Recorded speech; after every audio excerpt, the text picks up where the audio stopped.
Welcome back. This is the final video in the e-learning series for the technology action plans, which will cover step 5 on management planning.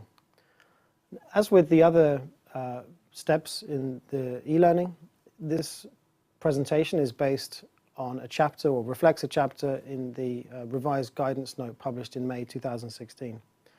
In addition to step 5 on management planning, I will also talk a little bit about the project ideas, which are mentioned but only briefly in this guidance. However, these project ideas are expected to be included in the final deliverable, i.e. the technology action plans. So now that we have determined what are the capacity needs and the estimated costs and funding requirements for each TAP, it's now necessary to identify some of the key risks for these activities. And identifying risks is really the basis of all good management planning. And there are many different types of risks that we can consider, but for the sake of brevity, we can identify 3 core types of risks. First of all, cost risks, i.e. that an activity ends up costing more than was planned. This is especially the case for new and untrialed technologies. Scheduling risks, i.e. an activity takes longer to complete than was planned. And performance risks, i.e. that a technology or a human resource doesn't perform as anticipated. So what can we do about these things? Well, with cost risks, as I say, especially for new or untrialed technologies or unknown technologies in each country, it's advisable to consult with experts on what are the likely scenarios regarding potential cost increases. And then to simply budget for these when you calculate the costs. With scheduling risks, the key here is to identify what are the critical path items, i.e. what are the issues that need to be, that can cause knock-on effects in delays later on in the project, and really focus on structuring them in a way and allowing for stepwise slippage. Performance risks is perhaps the hardest one to deal with and can be catastrophic in the case of a technology that simply doesn't deliver on its promises, or perhaps even a member of staff who fails to turn up. An expert you've invited, for example, to a workshop doesn't turn up for whatever reason. It would be advisable to get a copy of his or her slides in advance with the notes so that somebody can stand in. With regard to sort of larger issues with the failure of hardware, for example, standard approach would be to make sure that each subcontractor is responsible for performance delivery, and that they have a stronger incentive, therefore, to make sure the technology performs as planned.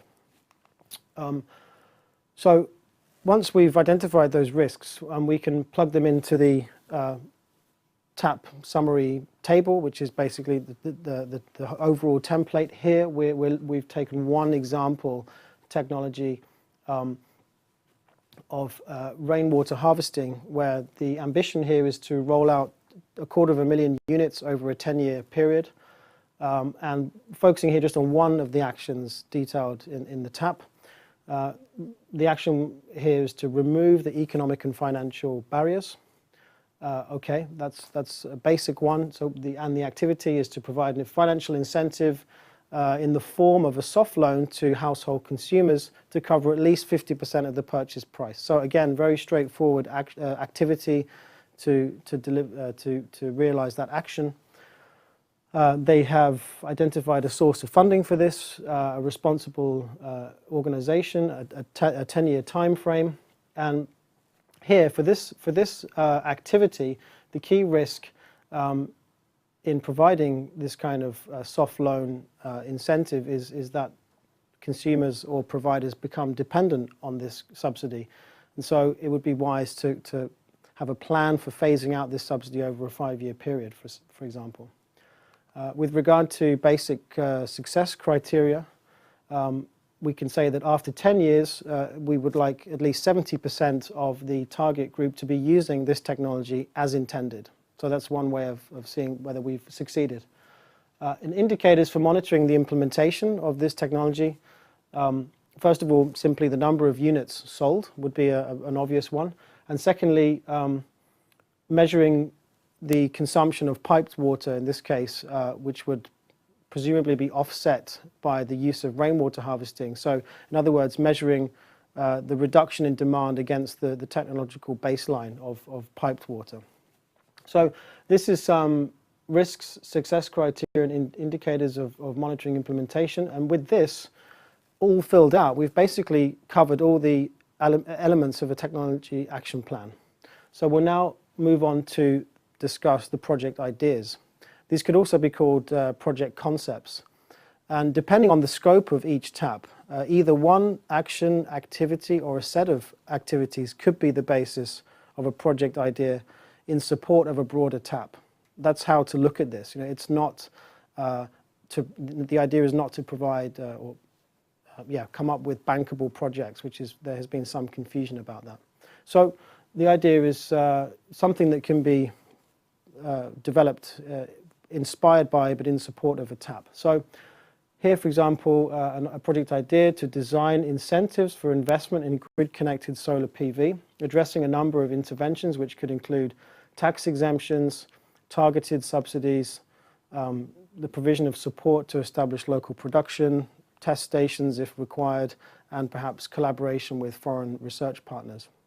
And each of these would in turn require perhaps new data and new analysis if there's no baseline study on the impact of tax exemptions on government budgets, for example. That would be required. So all of this could be packaged as a project idea which you can take to an external or perhaps domestic source of funding. And so on that point, why are we doing these project ideas? And as I say, who is the target audience? Well, really the target audience is, especially for least developed countries, will be multilateral development banks and other donor agencies that fund specific climate change projects for adaptation and mitigation.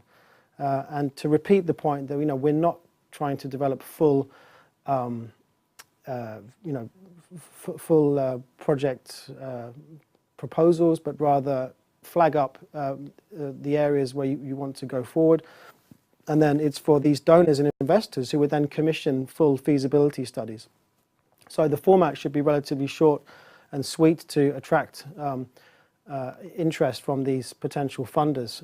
Nonetheless, they should be time-bound, specific, and include some indicator of how change would occur, like a theory of change, if you like, to indicate what are the likely outcomes. And be sufficiently detailed to cover all of those key points when you present them to potential donors. We do not provide a template per se for these project ideas and leave it up to countries to present them in a way that they see fit. Having said that, this here could be a suggested structure and for communicating your project ideas.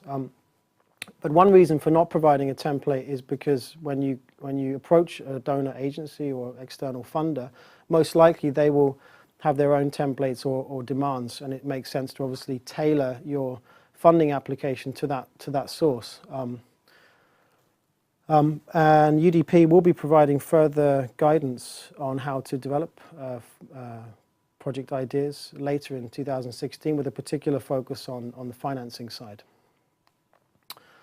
So that brings us to the final slide in this presentation, which is our website, our project website, where, as previously mentioned, we upload all our guidance documents as well as country deliverables from previous phases. And just to remind you that UDP and our regional centres are here to help you. So you'll please contact us at any point if anything is unclear, or if you're unsure about how to proceed at any point. And with that, we finish the e-learning session on technology action plans.